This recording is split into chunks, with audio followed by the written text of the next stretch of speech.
Okay, let's start. Hi everybody, welcome to session number 3 of the Introduction to the Ethics of AI. We have a lot to do today, so let's get started with some Orga stuff. Just 2 quick reminders. The one is please register for the discussion group exams if you are taking a discussion group. Yeah, if you are one of the lucky individuals who managed to get a space in a discussion group, and if you want to receive the points, you need to register by the 2nd of May. Otherwise, we will not be able to give you the certificate.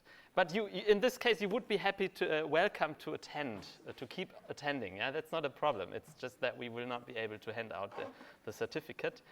And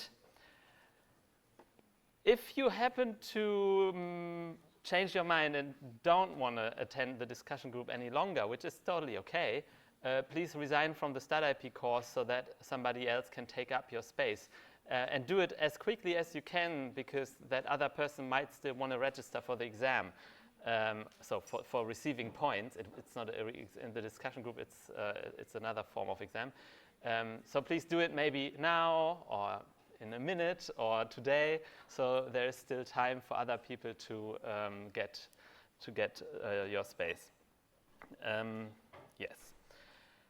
Okay, as always, let's start with a little recap from the last session. Last session, I tried to devote on a very brief overview on ethical concepts, basic ethics concepts, and I tried to bring to you what I call the 3 big normative schools of Western ethics. And if you remember, that was teleology or consequentialism, the ethical doctrine that looks at the outcomes of an action, so that judges morality of an action by the outcomes. The other thing was deontology, categorical imperative, and so on, which judges action or morality of actions not on the outcomes, but on whether it was done out of goodwill, whatever goodwill is. We spent some time going through some definitions. And the third big school that I wanted to highlight was virtue ethics, that focuses more holistically on something as the moral character or a good life as a whole. And whether the core concept is virtues, character virtues or character vices as the opposite to the virtues. I brought this overview to you first because it's really important as a kind of coordinate system if you want to do ethics here in our cultural context, because these things have been debated for centuries or even millennia. But I also brought it to you to make this point here, which was the observation that all these doctrines had this thing in common, that they were kind of pre-assuming a moral agent. So an individual as a subject that is even capable of engaging in this ethical discourse, be it utilitarian or deontological or virtue ethical. Yeah, they always assume that there is this thing called subject or moral agent, which is usually considered to be an individual, and if it's a collective, it's still modeled like an individual that engages in the ethical debate, and who's engaging in the ethical debate can make a moral difference. Yeah.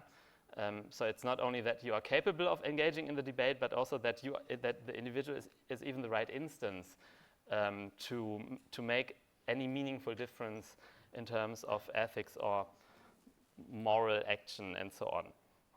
And then the question was, how can we fit AI in that picture? Because there have been so many contributions stating, yeah, okay, now AI systems are moral agents and so on.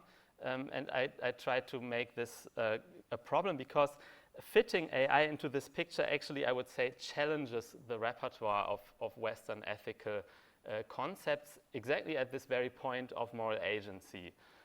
And we tried to kind of run through this list of options. In what way is AI part of a moral relationship? It can be, like, heuristically, it can be a moral agent. AI systems can be moral agents. And I said, no, I don't think this is a productive approach. It's not even kind of the consensus in ethics of AI, because that would anthropomorphize AI systems. Yeah, it would kind of bring them into a human-like position and maybe operate with projections more than with what they really are or what we really should treat them like. So there is this sub-branch of AI ethics called machine ethics that's kind of following along this alley, but I would say they are rather marginalized, and for good reasons. The other kind of opposite approach would say, like, or the other pole, if you go with bipolar moral relationships where you have moral actors and moral patients, then you can also question whether AI can be a moral patient. Again, I mean, there are some marginal contributions, for instance, debating whether we should attribute citizenship rights or feelings or moral suffering or, and so on to robots or to AI systems. I would say that is, for good reasons, not the majority of approaching these problems. And actually, it would equally anthropomorphize the systems, right? So there are good reasons to abstain from that as well. And then the third option was something like, okay, maybe if we cannot delegate moral agency to the AI systems and thereby cannot get out of the responsibility, maybe it's humans who are the moral agents in deploying, building, designing, and so on AI systems. And yes, sure, we are. That will certainly be the approach we are following, but that doesn't solve the question of, okay, what then is the status of AI systems? And one thing that you hear frequently when you're dealing with technology in ethics is that technology is an instrument. Yeah, like the screwdriver I use to pull a screw and so on in the wall, or like other tools. That the agency is completely with the operator, and the technology or piece of technology, the artifact, is only a tool. It has only an instrumental function. And the problem with AI is that this perspective will again be limited. Yeah, you will only to a very limited extent be able to debate the ethical questions arising with AI when you envision AI systems as tools. And that was when we stopped last session, and so I will kind of pick it up here. And let's go back to that one slide that we had. So I inserted a first part that I called it contra-instrumentalism, where I tried to argue why we should not have an instrumental view on AI systems in ethics of AI. And that is still the last part from the last lecture. So you already have the slides in the slide deck from last session, but I also inserted it here again. And then we start with the topic of today. So last time we had this, I tried to make the case that there are two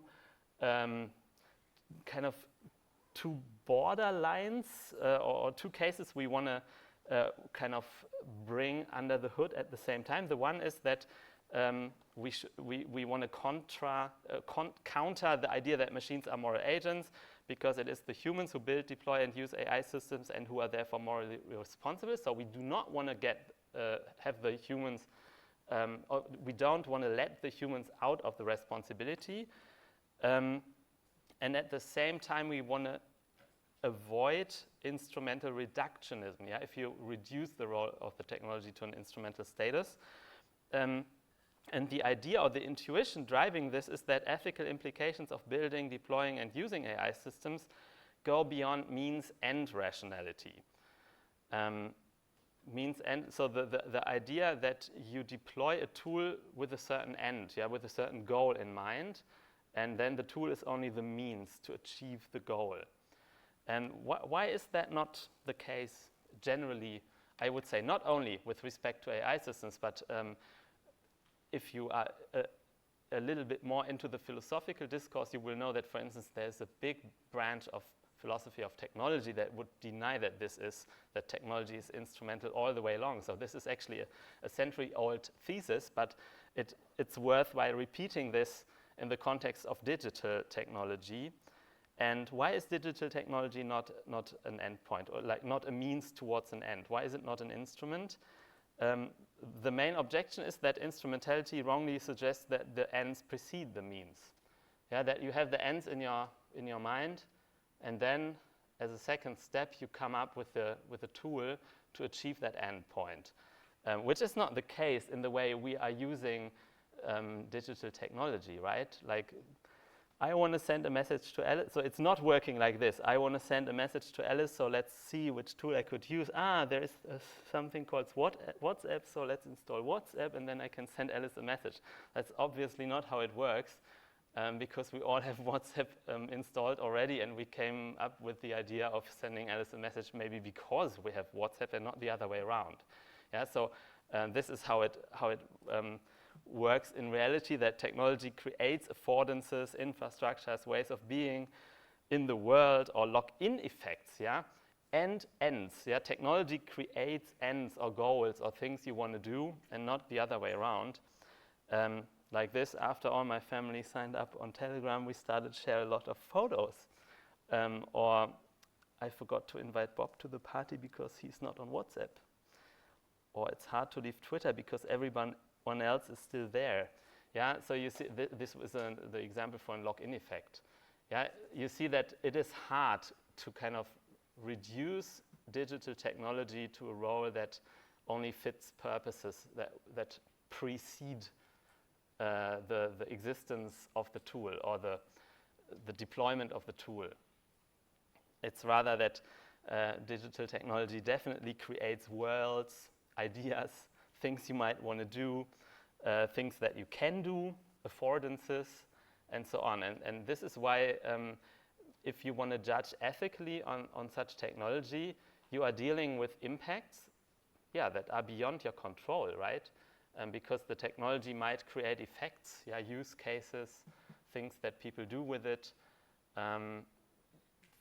forms of or transformations in society as a whole that completely escape the original use case for which you built that one system, but that grow beyond the use case and create their own kind of use reality, or whatever you might want to say. And the key word here, or like the slogan under which this often goes, is function creep. Yeah, the gradual expansion of a technology or system beyond its original purpose, often leading to unintended or ethically problematic uses. Yeah, and this is, one second, this is so typical of the way we debate technology in politics or society, that we would point at specific use cases which are ethically unproblematic, and then you establish a certain technology, and then it gets reused for problematic purposes that were not in the debate previously. Yes? I was thinking about like AI specifically, because isn't AI like basically doesn't fit into that, okay, one thing I want to achieve with this one tool, because AI is basically supposed to be this overall problem solver, so a tool for many purposes. So you want to say that AI by itself is already a kind of a multi-purpose or open-purpose tool or technology, and therefore it doesn't make sense from the outset? Yeah, sure, you can fairly say that, but I think what I want to push you towards is that you recognize instrumental rhetorics in the political debate. And I have an example in the next slide. Where in the political debate, AI technology is deliberately pushed down to an instrumental role, concealing this kind of more universal or open-ended character the technology has. So only one thing here, while the previous examples concern, I thought, okay, this is the perfect transition to exactly the answer or the example I wanted to bring on your question. Yeah, the examples with WhatsApp and Telegram I just gave you are very individualistic examples. Yeah, I'm using WhatsApp or reaching out to you through WhatsApp because I already had WhatsApp. It's very individual examples, but you can argue the same on the societal level. And an example here is, for instance, this. I don't know if you know or follow these debates on chat control or client-side scanning. It's this technology or this idea that you want to filter individuals or people's messages or image contents on their phones in an environment that is end-to-end encrypted. So you want to filter out certain, let's go with images from people's phones without kind of breaking or denying end-to-end message encryption to them. And that is this kind of technology that was kind of hailed as a big stepping stone in, for instance, protection against child abuse, online child abuse or pornography. And it works, basically, it roughly works like this. There's a platform company, let's say Apple, because they did that, or kind of co-invented that. Let's say Apple is a platform company. They train a model, an AI model that can recognize or allegedly recognize, for instance, abusive child pornography on images. Then you would push that model, that trained models, to all the client devices. So, for instance, to all the phones. And on the phones, the model would be applied locally to all the content, for instance, in a messaging app or on a social media app or on the photo storage. You would apply locally the model to all the content, and the model is supposed to detect certain prohibited content. And if that happens, a notification goes out to the company, so to Apple, and the company would report to the criminal or to the police or whatever is the institution responsible for prosecuting this as a crime.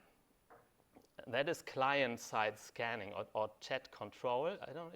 Who knew that from the news? Like 5? Who did not know that from the news? More. Okay. So you didn't know that from the news. Yeah, that is a proposal that was actually and very seriously taken up by the EU Parliament, which as a first step allowed doing that in an environment with end-to-end encrypted communication, which has certain guarantees of secrecy and so on. So the EU Parliament allows providers of email and messaging services to automatically search all personal messages of each citizen for suspicious content and report suspected cases to the police. That was something in 2021. That was only the first step. Yeah, the idea was to make it mandatory and not something that that providers can do, but something that providers must do. And then there was a legislation proposal in 2022 to make this chat control mandatory for all email and messaging services, including Signal, WhatsApp, messengers that we are all using every day. And since then, it's been pending. In 2024, that will deliberately include end-to-end encrypted communication. And in 2024, so last year, they actually scheduled a vote on that. But that was then postponed because it turned out that the vote will not be successful. So they postponed it again. So this is still actually pending or stuck, I don't know, legislation. So we are very close to this. And Apple, for instance, introduced this voluntarily for child protection on their devices because they find this is a good idea. The thing is, data protectors and many in the civil society, they are really running against this. Why? Certainly not because they are in favor of child pornography, but because they see the risk of function creep in such a technological infrastructure. Because when I have a slide on that, in the age of end-to-end encryption, there's now a tendency to deploy, this is the broader context again, So when you want to guarantee end-to-end encryption to people, you cannot do the screening on the servers, obviously, because the messages will only run through the servers in an encrypted form. So you will have to push that functionality to the nodes. So it's basically a good trick to keep up with the rhetorics of everything is end-to-end encrypted, while at the same time still controlling the environment, even on the nodes, on the client devices, to impose such a form of screening. And in a closed environment such as Apple, the Apple ecosystem, you can easily do that technically. Yeah, people cannot even uninstall it or whatever you might want to do against it. And the danger is that this is an infrastructure. Yeah, once you introduce it, you have this infrastructure, yeah? The capability that the nodes receive models and that they do the testing of content against the model, and then there is this reporting infrastructure reporting it back to the provider if the screening is positive, and the provider then doing something with it. Yeah, this is an infrastructure. Yeah, it needs some programming, it needs to be rolled out, it needs to be tested, it needs to be accepted, it needs to be legally enabled. All this is infrastructure, and it takes some effort introducing this infrastructure.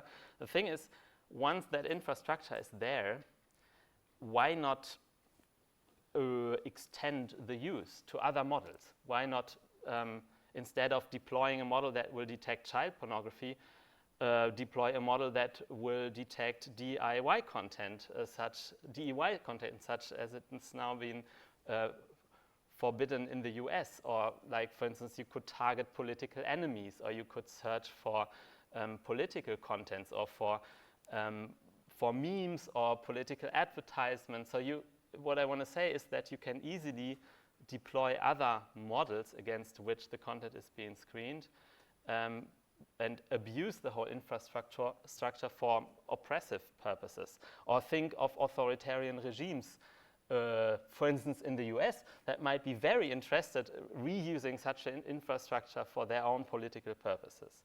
And this is what we mean by function creep, that once you established a certain technology as an infrastructure for a beneficial purpose, yeah, protecting against child pornography is certainly an undisputed case. Nobody, or a vast majority in our society, would totally be in favor of fighting child pornography.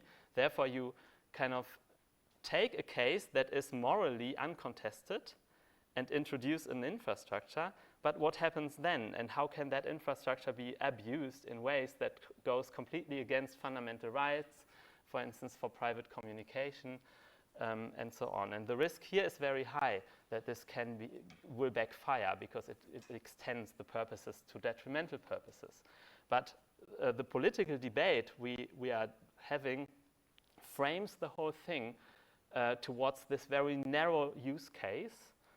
And the use case is picked in a way that it is ethically uncontestable. And that is a common discourse strategy when it comes to political and ethical debates of AI. This is why I picked that example. So many ethical issues of AI and digitalization are connected to risks of function creep. And I have more examples here. For instance, when you use the unlock your phone by your face technology, apparently models, AI models that can recognize your face are being trained on your face. And you are registering, in a way, your face to unlock your phone. But who says, by the way, that will stay with this functionality? Yeah, once the ability or the facility to recognize your face by your iPhone is there, why not reuse it in other cases? And if it isn't being reused now, how are you sure that it won't be reused, for instance, under different regimes, political regimes or corporate regimes? Yeah, corporate governance can change at will, even without a democratic mechanism. And once that infrastructure is there, and here the infrastructure is that people voluntarily provide their face data to unlock their phones, you can think of many forms of function creep that will lead into questionable directions. Yeah, that is Clearview AI. That is this company that was scraping facial images from social media and from the web to build a big image recognition or facial recognition database. And that's now being used, for instance, by police services and so on in the US. That is also, if you will, a form of function creep. Yeah, in the Corona tracing app projects, it surfaced after a couple of months that, for instance, the police is also trying to get the data for criminal investigations, like were these two people at the same time in the same restaurant, that was there was the idea that once the data is there, and the data was there to fight the pandemic, but once the data is there, we can also use it for criminal investigations, and there you have the function creep. One of my favorite examples of function creep is Schufa or FICO scores, like the financial risk scores, because they were originally built for financial risk scoring, for instance, when you apply for credit. But now they are, for instance, also used on the housing market. Yeah, if you apply for an apartment, if you want to rent property, you will have to provide your Schufa score, a purpose for which this was not originally designed, but it is so handy for the landlords reusing that score or using that score for that purposes, and that is also a form of function creep, if you will. Yeah, when it was initially kind of, when you would ethically debate, yeah, should we have credit scores or not, probably nobody was thinking about that, about such use cases. Yeah, just to give you an idea that these examples actually abound everywhere in our society in connection to digital and AI stuff. And not only there, yeah, function creep is a general concept. And so the message I want to deliver is that judging technology, you must go or try to look at the case beyond a reductionist instrumentalism. Yeah, if somebody tells you or argues for the introduction of a certain technology with reference to a very narrow use case, it is a good idea to be suspicious about the narrowness of the use case, because the world is so much bigger and there are other actors. Yeah, it's not even denying that the actor that tells you this use case is kind of cheating on you. Yeah, I'm not assuming that they are they play a cynic game, but there will be other people reusing the technology, and that makes for function creep.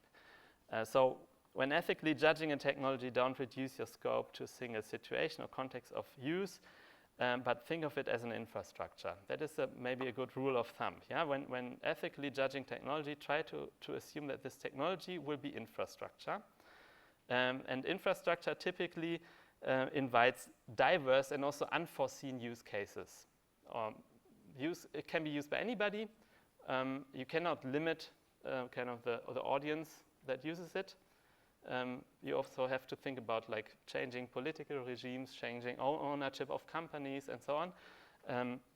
And I think it's a good rule of thumb, or a good kind of ethical validity test if you, on judging a technology or a project or research project, try to think of what if this becomes infrastructure.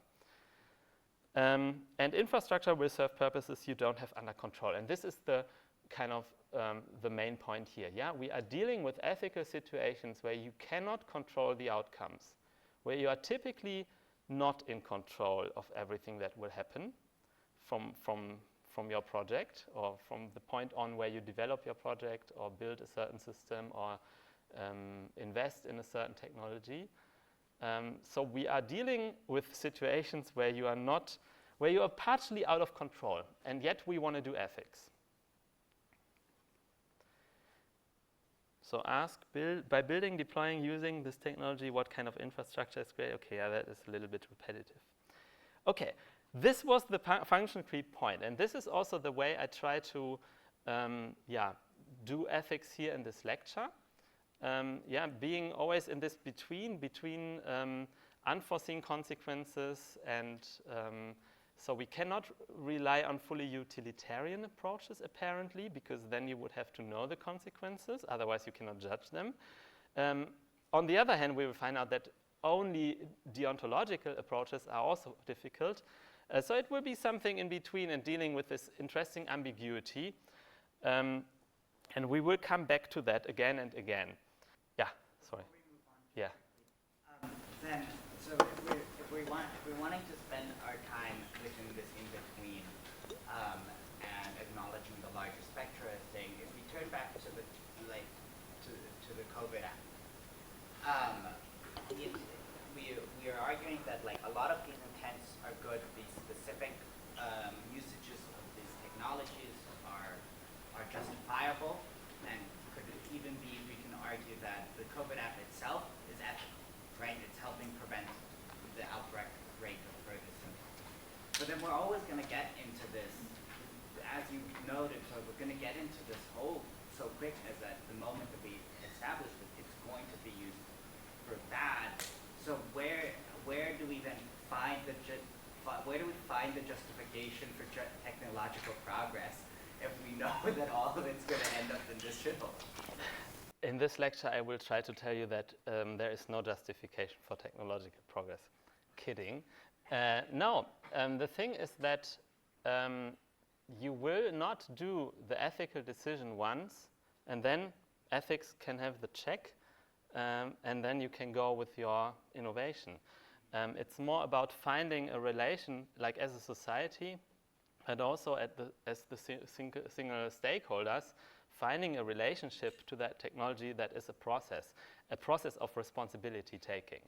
So you are in it in a continued form of having to take responsibility. Yeah, for instance, you have the idea of introducing the COVID app, then you make the case. A responsible way of making the case would be to also think about the possible negative ramifications and then kind of make the case, okay, but the positive benefits, they are so important that we go for it. But then the ethics isn't done, but it will need ethics all the time in the future to monitor, for instance, forms of reuse or negative reuse.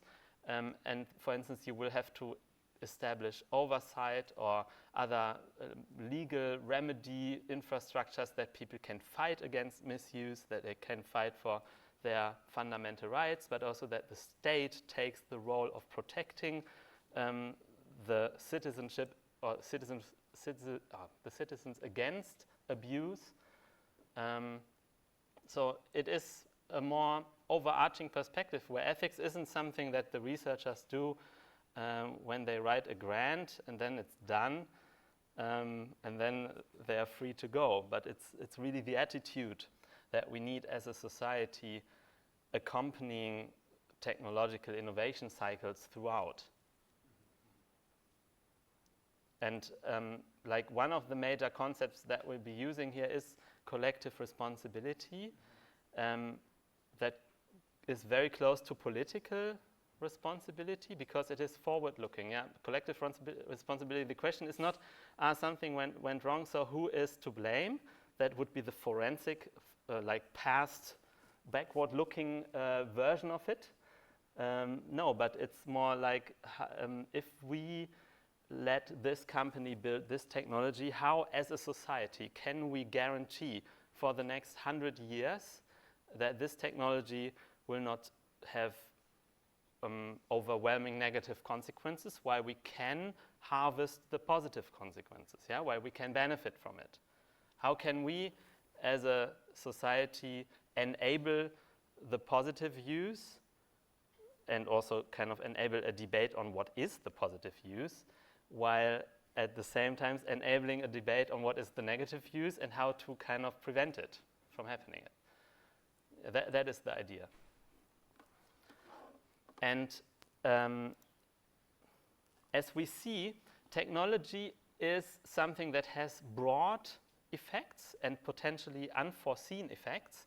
And when we want to kind of have a perspective on why does it have such an impact, or in what direction does the impact go, or whose impact is it actually, who is benefiting and who is not benefiting? Yeah, it's also usually it's not that we all benefit or we all kind of suffer from negative consequences, but the usual picture is that some benefit and some are exploited or don't benefit or don't even enjoy the benefits of the technology and so on. So it's distribution questions, and that leads to this whole topic of power as a kind of a lens through which we will have to consider the ethical questions of AI, because we are in a society where certain actors control the technology and therefore have an increased form of power, while some are contributing to it or benefiting from it and others are not, and so on. And these are kind of power questions. And the example of function creep shows us clearly that neither the technology acts alone, nor the humans, but if you will, technology can augment human power or power of certain entities such as companies or governments. So technology is a power tool in that it amplifies or modulates power relationships, how power relationships work. And if you don't have an elaborate concept of power, it will be hard for you to kind of carve out interesting ethical questions, and you will always end up with trolley problems or other very simple or under-complex versions of ethical questions. This is why, after the introduction to ethics or fundamental ethical concepts, I would like to spend today on introducing some fundamental power, concepts of power or theories of power in the philosophical tradition. And we will make a lot of use of them in the next sessions to apply them to the context of AI. But again, let's step back and kind of do our homeworks of getting some of the like older theories, because they are the background to debating power today. For instance, let's start with good old Thomas Hobbes, this philosopher from the early modern times, frühe Neuzeit auf Deutsch. He's actually one of the founding persons of political philosophy, so the philosophy that considers the state or the commonwealth. And he offers a theory or maybe even justification, if you will, of a certain kind of power, which is often called sovereign power. So he is mainly famous for his contribution on political power or sovereign political power. I mean, maybe you are waiting for a definition for what does it mean for me to have power. That will also be there. But historically, the idea or the concept of power came from the state or the monarch or the sovereign ruler. Yeah, the idea that also individuals can have power is comparatively young. He has this famous definition: the power of a man. I'm seemingly contradicting myself, but only seemingly. Let's bear with me. The power of a man, to take it universally, is his present means to obtain some future apparent good. The power of a man, to take it universally, is his present means to obtain some future apparent good. So far for his understanding of universality, the man, so it seems to be a very gendered perspective on what he considers universal, but let's try to ignore that fun fact for a moment, or let's take it as a fun fact. What you can see is a highly teleological understanding here.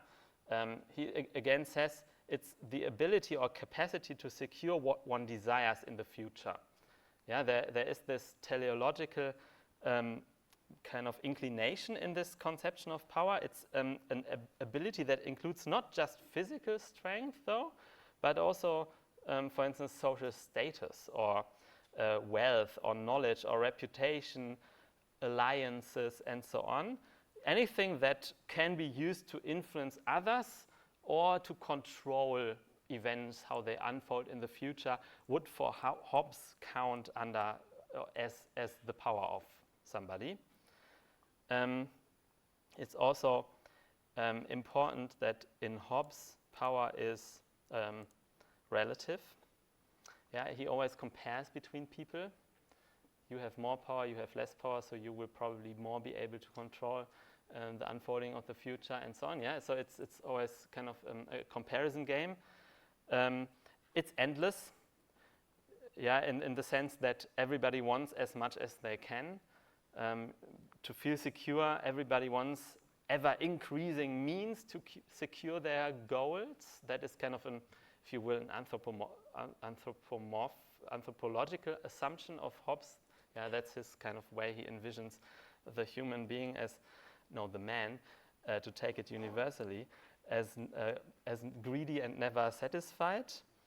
And as I told you, this is actually only a byproduct of his theory, but what his theory is really about is, sorry, I jumped. Sorry, I still have this one point, and it's important. Let's bring it. So he makes also this distinction between something like natural power or primary power and secondary power or instrumental power. So he says that men by birth or whatever, they inherit some forms of power or things, capacities to do things, to achieve things.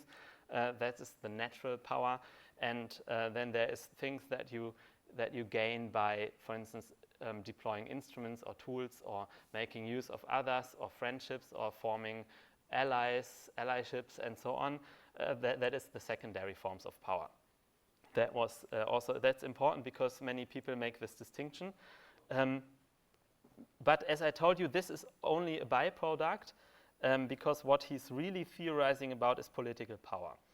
And this is actually really interesting because Hobbes was writing during a time, I don't know if you know what Europe was looking like in the 1650s or 40s, 1640s, 1630s.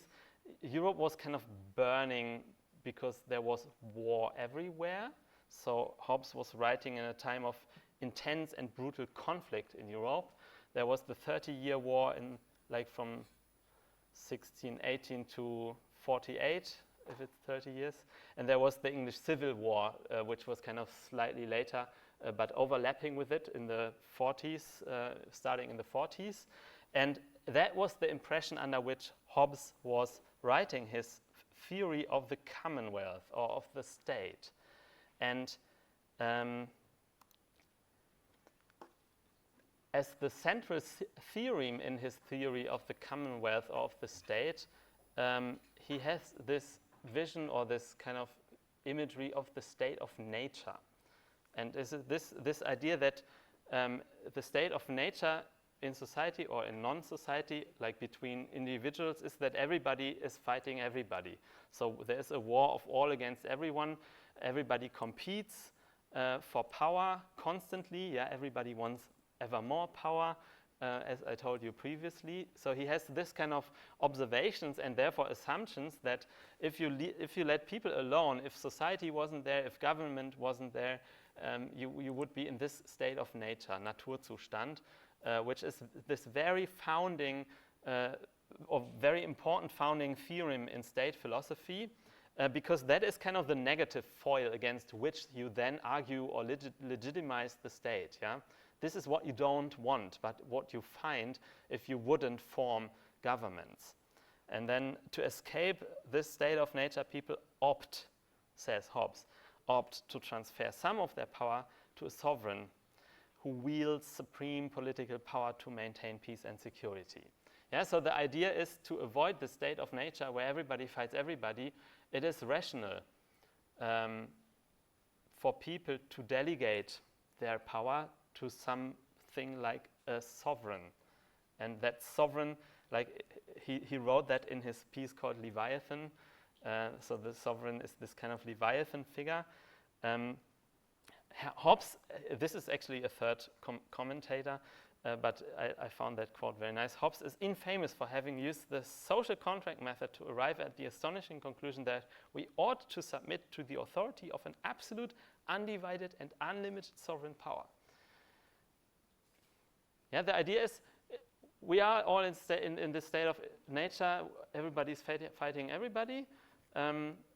This is what we are also afraid of, and therefore we kind of, each of us consents or enters into a form of social contract where you submit under an authoritarian rule, because this is still better than the state of nature. That is the idea, or his famous justification of monarchic sovereign rule. Here the frontispiece of the Leviathan, which is this kind of big text for political philosophy. It looks like this. It was done by a Parisian artist on his order, on Hobbes's order. This is the Leviathan figure. Yeah, it thrones above the land and the city here with the city walls. There are even the different, how do you say that in English, Gewerke here, but let's not pay attention to this part, but better to this part. Let's zoom in a little bit. What you can see here, the Leviathan, it's throning in a godlike fashion, although, I mean, yeah, what is it wearing in the hands? it's the sword and the crusade. Yeah, the bishop's stab. What is it in English? Crusade, and the sword. So the symbol of religious and military power. And if you zoom in even further, and this is actually what intrigues me a lot.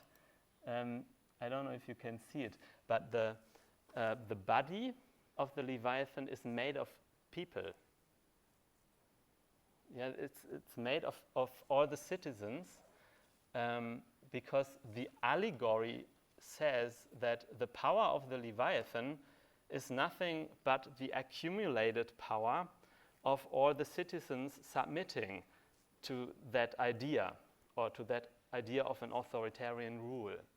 Yeah, so the citizenship or the citizenry as a whole, if they submit to the idea of sovereign rule, they will make up, or they kind of build the power of that commonwealth or of that state. He also made one version for his king, the British king, and the poor Parisian artist had to draw a second version for only that one copy of the book, because the version he gave to the British king was showing all these people with their faces outward towards the king, who is holding it in his hands. So Hobbes was really kind of providing the philosophy to justify the monarchic rule of that king, and it was emerging as a pressing theoretical issue. How can we justify sovereign rule? Yeah, by what kind of arguments is this actually justified, that we have this sovereign, which has, in the case of Hobbes, no separation of powers, no checks and balances. It's really arbitrary rule what Hobbes envisions and justifies here. Yeah, I like starting with this conception of power in the lecture, because I mean this is obviously very much old-fashioned and also far away from our present liberal, legal, democratic systems, question mark. But maybe it comes back in the form of companies, who knows? What I'm telling you here is now, it's only my associations. They are completely philosophically unqualified. I observed that in exams, people would kind of quote that slide that's now coming to me and present it as the truth that is written in Hobbes. No, this is now not written in Hobbes. It's only my unqualified remarks. But I associate thinking about the Leviathan in the context of AI when I think about the power of AI companies, for instance. Because digital technology, or especially platform companies, they build their power on immersing everybody into the system by means of digital media interfaces, right? We all use these systems, and that makes for the power of the platform. Yeah, if we wouldn't use it, the power wouldn't be there. So this gives rise to an overarching power apparatus, single usage decisions, single decision of making use of certain technologies that we all share, make for the power of certain entities which are now platform companies. Maybe it's just an association. And maybe, therefore, we should debate this question. And maybe this is why also early modern state philosophy is now kind of in a renaissance, when we are dealing not necessarily only with state power, but maybe also with corporate power, or the mixture of corporate and state power.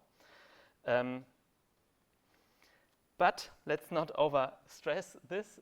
Let's go to John Locke, who was slightly later, maybe 50 years younger than Thomas Hobbes, also in Great Britain. He's an equally important, or even more important figure in political philosophy. He, of course, he read and knows Hobbes by heart. But as he was younger, he also refined his, like Hobbes' theory a lot. And the political, or what would you say, the life conditions of John Locke were completely different. Like, he was not living in a period of extended, ubiquitous conflict, violent conflict in Europe to the same extent, but he was living more in a prosperous time.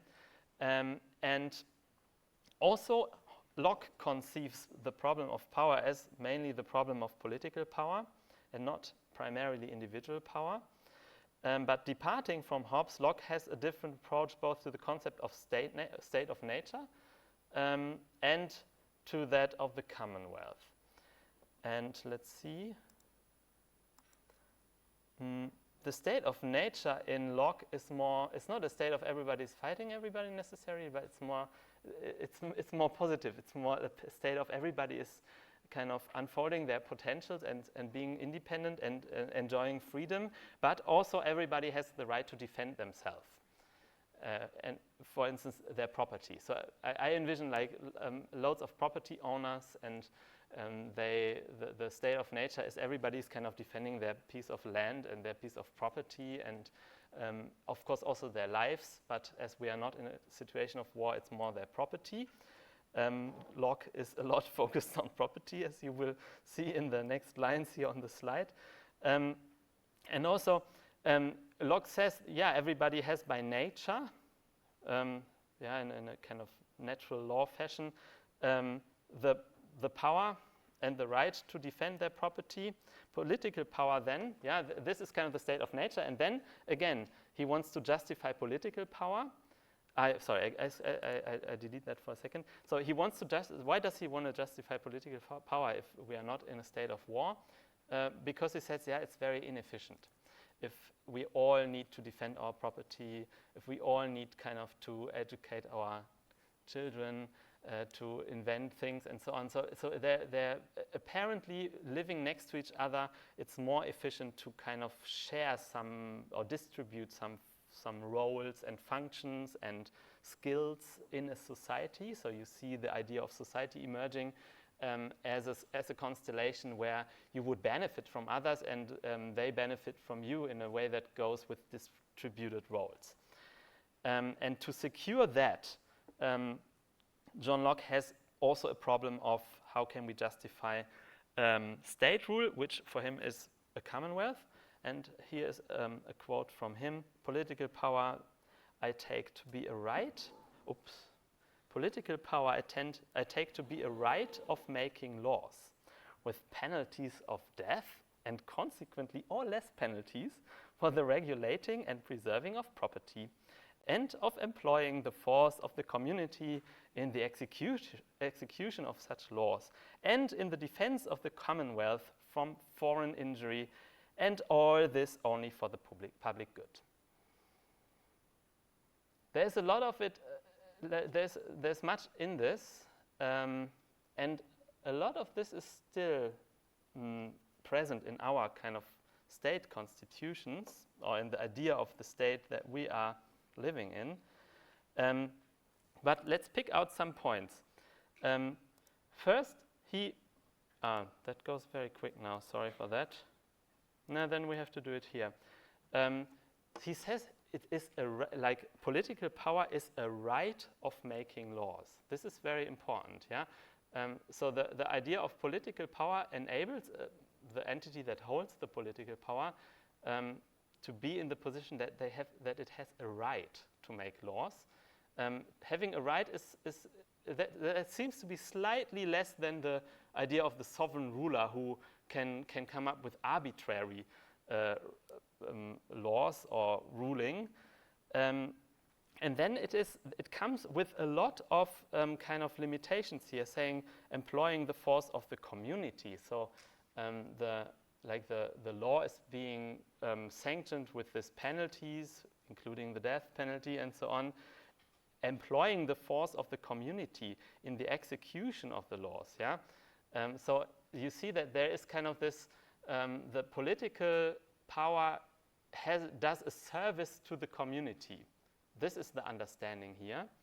And in the defense of the Commonwealth from foreign injury, there is also an outward relation of the Commonwealth. It may be there will be war against some foreign Commonwealth or foreign entity, in which case the Commonwealth as a whole must defend itself, and all this only for the public good.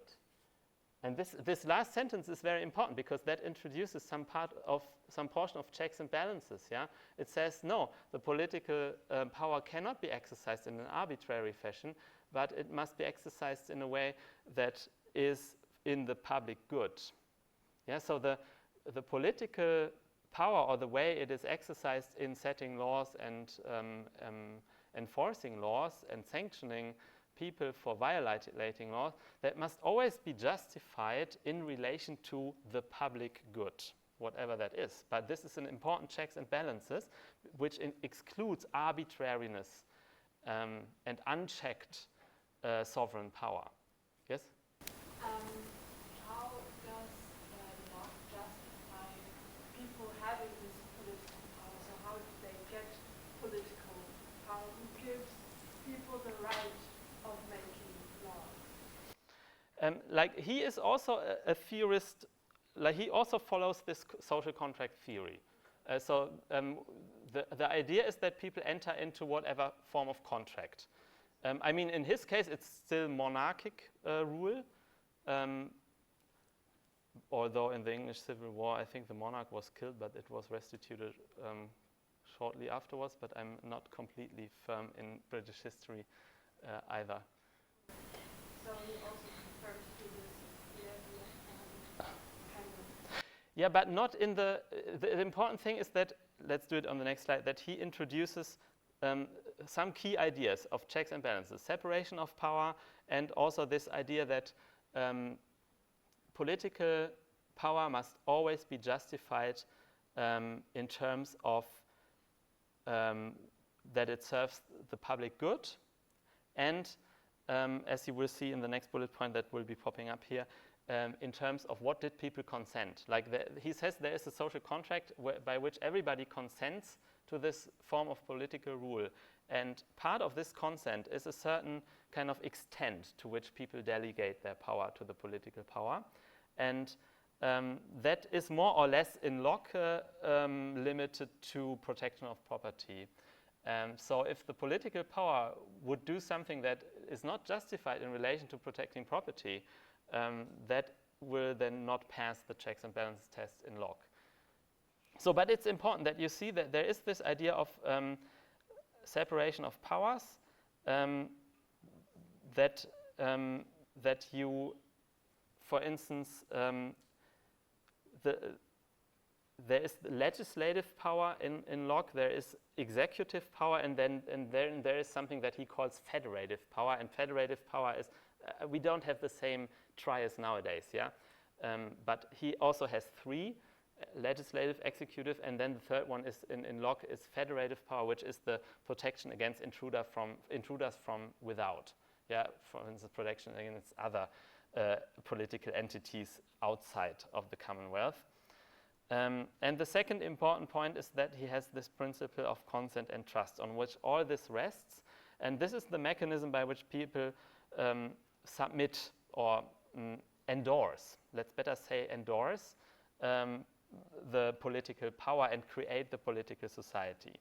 Yeah, the supreme power cannot take from any individual any part of their property without their own consent, for the preservation of property being the end of government, and that for which individuals enter into society. Yeah, that is another quote towards what I already explained on your question, that he really has this instrumental relationship, like the government is there to protect power, but it's more efficient that we delegate our individual kind of self-defense powers to the to the political entity, but then the political entity cannot overstep this kind of boundary or purpose, this fixed purpose, and if it comes up with some arbitrariness that goes beyond, then this is not legitimate anymore. Yeah, and then of course the question arose also already at his own times, what is consent? What does that mean? Do we all sign a contract when we get born, when we get 10, or when we get of age, become of age, and so on? So that was a problem already in his own time, and it is of course a problem of all social contract theories, which it's a big model in political philosophy. And Locke came up with this very nice conception of tacit versus expressed consent. Tacit consent is something like an implicit way of consenting. A consent that you give not in a written form, but by just being there. Is this on the next slide? No, sorry. It's not on the next slide, but he has this debate, and he says, for instance, only by using our streets, like for instance, the question was, does it also hold for visitors? Yeah, if I visit Great Britain, did I tacitly or explicitly consent to the sovereign rule of the political system in Great Britain? And Locke says, yeah, by using our streets, you gave this tacit consent. Yeah, so there is this notion that by entering into that sphere or making use of the infrastructure and so on, that is already something that you are already enjoying the benefits, yeah, of the Commonwealth, for instance, the streets, and that in turn makes it implicit that you consent to this form of political rule. Yeah, how is Locke relevant in the context of AI? Of course, I find this notion of consent very interesting in Locke, although this is something completely different from the form of consent that we are asked by consent banners, cookie banners on websites. But the concept is still, like the word is still the same. And I would say that much of what's going on the web and with data companies or companies making use of data, scraping data, resembles to some extent this debate of consent and implicit consent and tacit consent and so on. And this is, again, a very completely unqualified remark. And this is not written in Hobbes. Don't tell me in the exam that this is written in Hobbes. But associations are there, in my head at least, that make me question, is there actually a renaissance of this idea of tacit consent, but only towards private entities, companies, upon using certain services on the web, or in our society in general? So this seems to be still actually a structure that's out there everywhere, that we endorse certain forms of governance and ruling and power, and be it the corporate power of digital enterprises, by just making use of the services. And then, like, thinking through this from this angle, we again have these questions of legitimacy that we might want to raise. Like, how far does our consent actually go?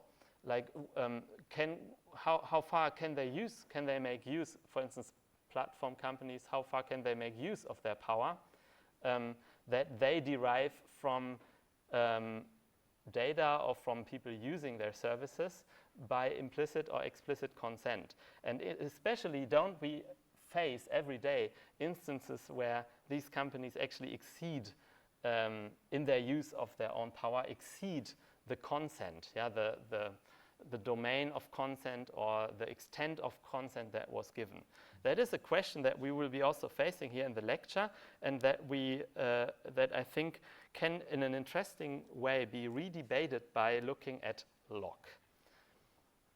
Let's fast forward for 250 years into the modern times. Yeah, that was, I needed to bring it to you because this is where the notions of power in contemporary political philosophies come from, even though that is pre-modern philosophy. We did not go all the way back to Plato and his state and so on. Yeah, I thought this was not necessary, but at least we needed to go back to the early modern times. But now let's really jump into modernity. And modernity, it turns out there has been like the shift towards individuality has been much more profound over these 250 years, so that in modern theories of power, we really find more elaborate theories of what it means for an individual to have power, and not for the state primarily. And I would say that one figure that we cannot conceal from you is this guy here. Sorry, it's another guy. Max Weber, founding father of sociology in the beginning of the 20th century. And he has this very famous and handy definition of power. Power is the probability that one actor within a social relationship will be in a position to carry out his own will despite resistance. So what we find here is really a definition of what it means for somebody to have power in a social relationship. Yeah, in Hobbes we read, power is your capacity to achieve some end, some future good, or some to fulfill your own wishes and so on. But this is not to this extent situated in social relationships. And in Weber we really say, the individual is facing other individuals. For example, I'm facing you here, or you face your neighbors, and then the question is, what is your power? And your power is the probability. It's a statistical concept, as you see. We are looking here at individuals, but we are looking at them from an aggregate and statistical point of view, if you will. This is why we are doing sociology and not psychology here. So it's a probability that one actor within a social relationship will be in a position to carry out his own will despite resistance. And that means power is the ability to make others do what you want, even if they don't want to. And in Weber, this is completely independent of questions of legitimacy. This is also an interesting shift from the early modern times, where these theoreticians spend so much time on legitimizing political power.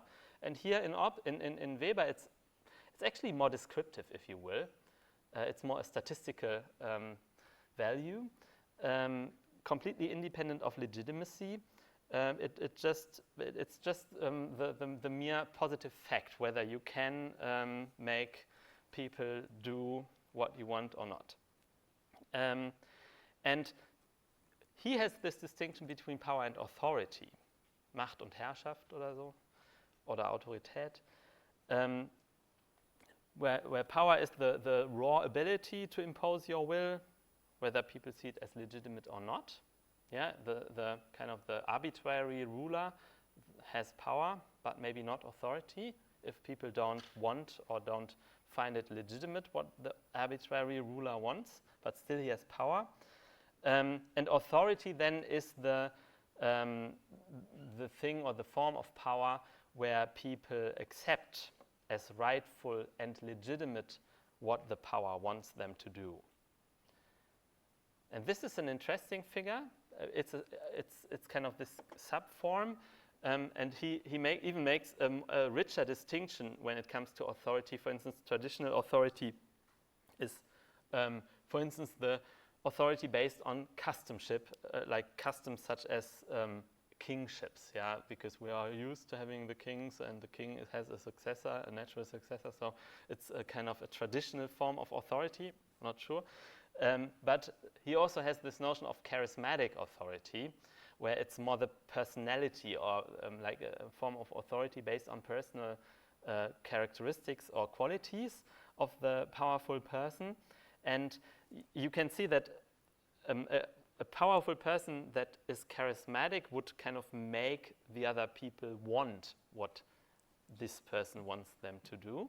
Yeah, so it kind of implants their own will into the people who are governed. That's a psychologically very intriguing concept, that power can also operate with mechanisms that would not be oppressive from without towards the people, but that would kind of plant the idea of what power wants you to do in your head, and then you do it out of your own will. Yeah, you can see the first, or you can see an elaborate theory of this phenomenon in Weber, although there are much better theorists for this. We will see them on one of the next slides. And there's also legal and rational authority in Weber, which is kind of based on formal laws, for instance, on modern governments. Weber is also interesting because he is a major precursor of methodological individualism. I don't know if you know what methodological individualism is.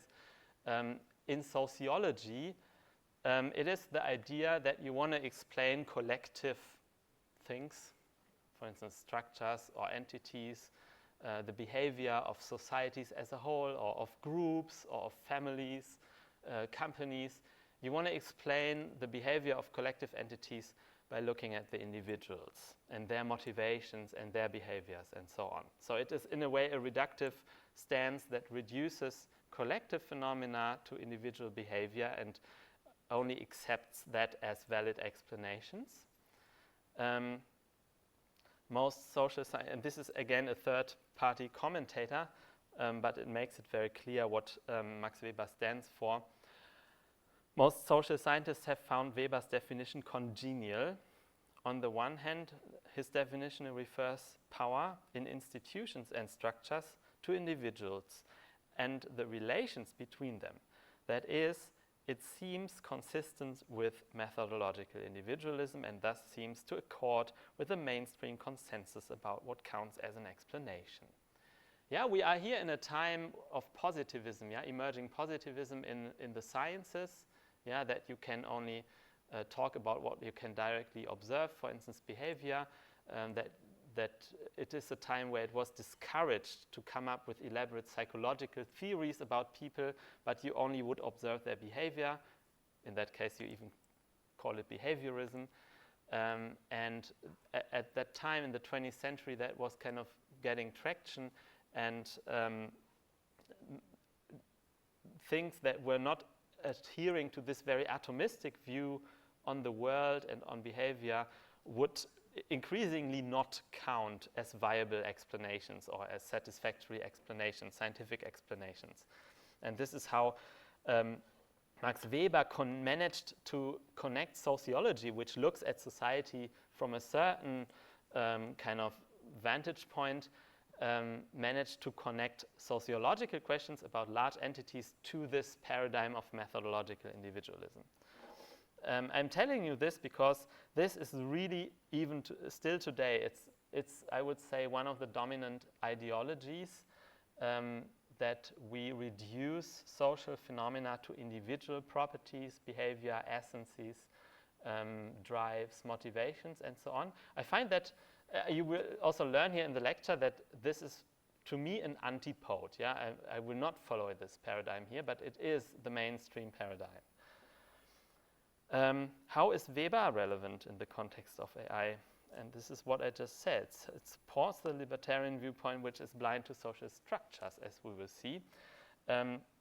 So reduction of collective phenomena and individual choices to individual choices, actions, or power is a dominant way of depoliticizing social and ethical questions. Yeah, when you want to debate the gender pay gap, the typical argument that follows this paradigm is, yeah, it's not about gender, it's about differently qualified individuals, and everybody gets what they are qualified to get. And this is how you depoliticize what is actually a social structure, a structural configuration that has its power imbalances, its internal power imbalances. This is a strategy to depoliticize these questions by bringing it down to the individuals and saying, yeah, if you're not more qualified, you don't get more money. Which, by the way, isn't true because women are on average even more qualified, but this isn't even relevant to the argument here.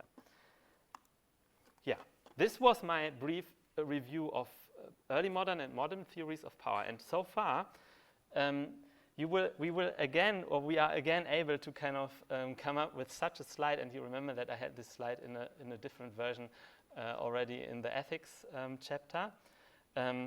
All these theories of power have one thing in common. What is it? They assume the existence of a more or less powerful, sometimes more powerful, sometimes less powerful, and comparing each other, that makes a difference, but it assumes the existence of a more or less powerful individual as a starting point, but they do not explain how power shapes individual consciousness or the individual itself. Yeah, these are all views that come with the idea that prior to society, prior to social relations, there are individuals. And they are equipped with certain powers, skills, capacities, maybe rights to self-defense. And then comes society, or the state of nature, or that depends on what they choose. But you see that the individuals are here pre-assumed. The thing is, I have never seen an individual that is not born into society. And as far as I know, apart from Adam and Eva, there have never been individuals that were not born into a society. which makes this assumption to start with individuals as independent ontological entities and then build society as a secondary thing on top of that, makes it a very artificial assumption. And this is, I mean, but you see what I'm doing here, yeah? The same kind of criticism I was raising towards the ethical theories that all assumed the single moral actor, the subject as a moral agent, which is this kind of individual that is pre-given to the moral discourse. These theories of power assume individuals as kind of powerful beings that are pre-given to the power discourse. And again here, we will now employ philosophical instruments to counter these assumptions for good reasons. And the reasons are that in the context of digital technology and AI, they are particularly unfitting. Like these individualistic assumptions are particularly unfit to make sense of our situation. I mean, what is my power against Google or against your sharing your data? You see that, like, maybe it is not even individuals that make decisions or behave in one way or the other. Maybe we should talk about different entities. And the entities I will be talking about here is more social structures than individual action. And I will try to make clear to you what I mean by this now and also in the beginning of next week. So the central question that drives this approach, and it has been the central question in theories of power, in the philosophy of power, since the middle of the 20th century, since World War II maybe, or maybe the 1930s. The central question to theories of power in the mid-20th century has been, is there a constitutive, or you would call it subjectifying dimension of power? I will explain to you what I mean by subjectifying in 2 weeks, but just that you see the term here already. And again, I start with a quotation from a third-party commentator. What I mean here is the power to prevent people to whatever degree from having, for instance, grievances, by shaping their perceptions, cognitions, and preferences in such a way that they accept their own role in the existing order of things. I'm not sure if this makes sense to you already. If it doesn't, don't worry. I will spend some time explaining this. But the starting idea is that maybe how we perceive the world, how we perceive ourselves, how we perceive other human beings is not prior to society or to social relations, but may be shaped through being in society, through growing up in society, through being exposed to social relations. So maybe the way we perceive things, how we act, feel, make sense of our actions and feelings and perceptions is itself influenced or shaped by power relationships.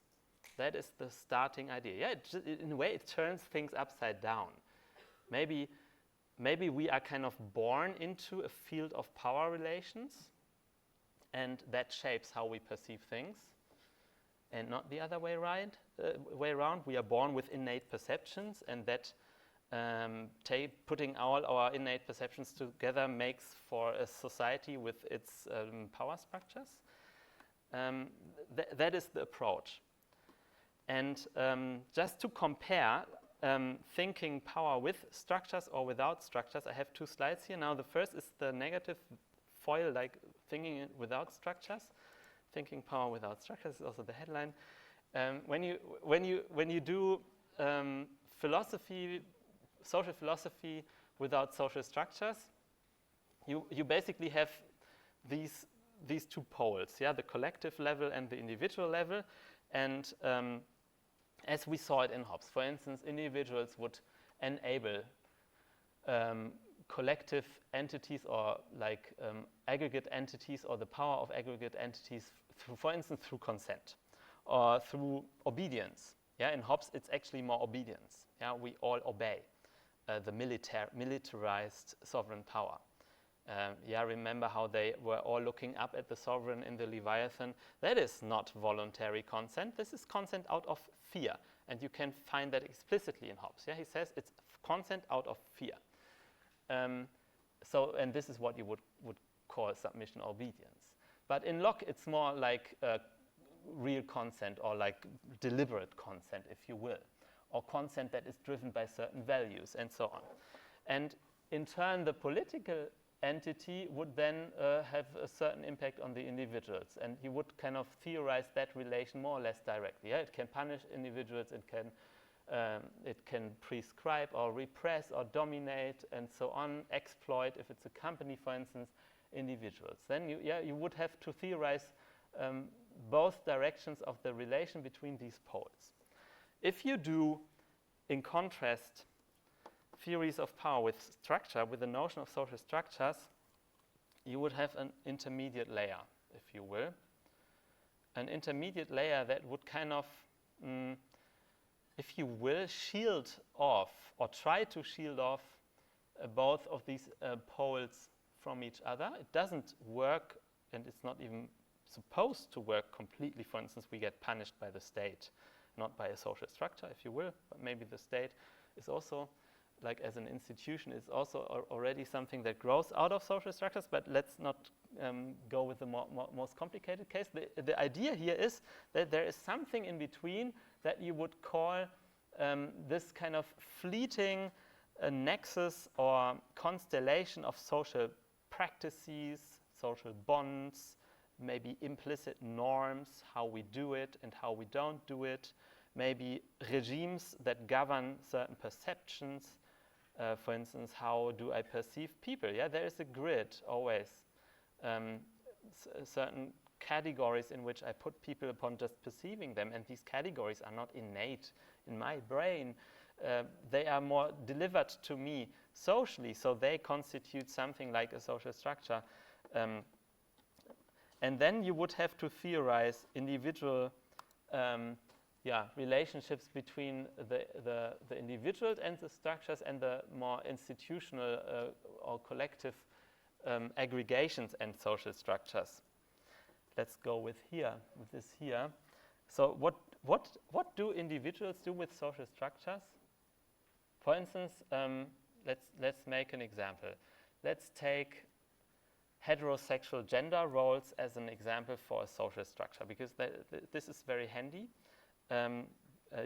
Because it's very apparent that heterosexual gender roles, I mean, they are not, for instance, written in law, at least not to full extent.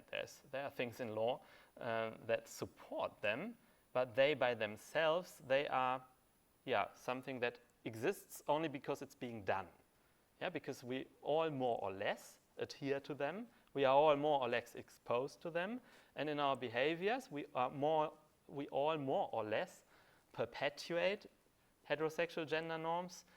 We all more or less perceive other human beings in the categories and perceptions of heterosexual gender norms, and so on. Yeah? And I deliberately say more or less because, and this is the thing about social structures, they are non-deterministic. Yeah? Social structures are kind of rough regularities of how people's behavior, people's perceptions, people's values align. And rough means there can also be deviations. Yeah, it's kind of an average. It's an average tendency, while still individuality is still preserved. And this is kind of the magic about that concept, that it is really a mediator between the very rigid aggregate level and individual level. So by individual perceptions, behaviors, even feelings, you would say that you reiterate social structures to a bigger or smaller extent, depends on you. And at the same time, social structures would constitute kind of a dominant regime of how individuals make sense of themselves, of others, and of society. And then to shed some light on this kind of relationship here, social structures can crystallize into more rigid institutional regimes. For instance, heterosexual gender norms crystallize in some institutions such as marriage or inheritance. Yeah, that is where social structures which are more praxeological, yeah, things that are being done, would kind of reify or materialize in rigid, solid institutions, in law, in institutions such as policing, manifest exclusions, violence, privilege, and so on. This can all be crystallizations of social structures when they get more institutionalized or more governmental, if you will, if they become a regime. And yeah, the transition from here to there is a matter of grades. It's not a clear-cut distinction. And the same goes in the backward direction. Of course, institutional structures can support certain social structures. Yeah, if we hadn't Ehegatten splitting, maybe we wouldn't have so much Ehe. Maybe if we hadn't so much Ehe, we wouldn't have so much heterosexual generals. I don't know. It's just a stupid example. But you see how institutional structures can support social structures or the alignment of social practices. Yeah, this is here the bubble that shows, as a summary, what I just said. So the way I will be talking about social structures a lot in this lecture, so this is why I kind of put it on this slide here. And for me, social structures are dynamic regularities in the social field. If you are more sciencey, think of it as a phase space of a dynamic system where you would have like lines on which the system develop and that they attract each other, or there are regularities. Yeah, how you behave is not identical to how I behave, but not at the same time not completely unrelated to it, and that will, as a whole, make for a mutually stabilizing system. Yeah, my behavior is slightly stabilized by your perceptions, expectations, your behaviors. At the same time, I also stabilize slightly your behavior. If you're deviant, that is also part of the game, and so on. So there is this, social structures are kept by this mutual relations of stabilization, if you will. Yes, this was kind of the maybe abstract. And I mean, if this doesn't make sense to you, have some patience, because I will be talking about this more often. And where this goes back to is a bunch of, as I said, theorists of power more in the middle of the 20th century, and I put some of them here, and I will talk about mainly Michel Foucault and Judith Butler in the next session to elaborate on what I just told you with these creepy pictures, to kind of show you how this kind of manifests in their writings. But just for you to take that away home, the question, where did this start from? Where did this theorization of power that does not start from the individuals, but that says individuals are already a product of power relations, where does this come from? This comes from social philosophers wondering in the 1930s, for instance, or in the 20s, why do people vote for a politics that is so obviously against their own interests? Yeah, it was the emergence of the Nazi regime, of fascism in all of Europe, but also the absence of the revolution that was predicted by Marxism. Yeah, that revolution never came. And so people were really wondering, especially in the Marxist tradition, why did workers behave so stupidly or so irrationally, so much against their own interests? And so it needed something to explain the behavior of people as shaped by the political context, and not the political context being just the consequence of the behavior of individuals. That was the starting point of this way of questioning power, or the relation between individuals and power. And I would say that still makes a lot of sense when it comes to our relationship to digital services, to digital gadgets, to companies. and nowadays maybe even to politics. With this, let's leave it at this point. I will pick it up with Foucault next time. So thank you very much for listening, and see you.